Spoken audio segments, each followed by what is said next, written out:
तर Schezwan fried rice बनवतो, तर त्यासाठी आपल्याला व्हेजिटेबल्स लागतील चॉप्ड केलेला फाईनली.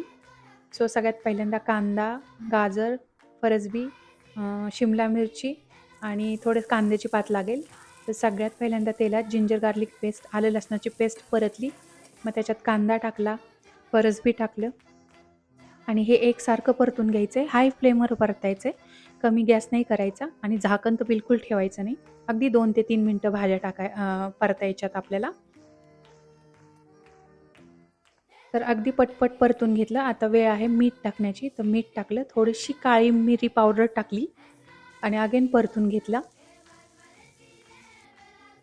तर लास्ट कोबी टाकला, कारण त्याचा क्रंचीनेस खूप छान लागतो. तर आता आहे सोया सॉस टाकण्याची. चिली सॉस टाकला आणि त्याच्यात शेजवान चटणी टाकली. अगेन हाय फ्लेमवरती परतून घेतलं. यासाठी आपण ब्राउन राईस यूज करतोय, तर ब्राउन राईस टाकून तयार आहे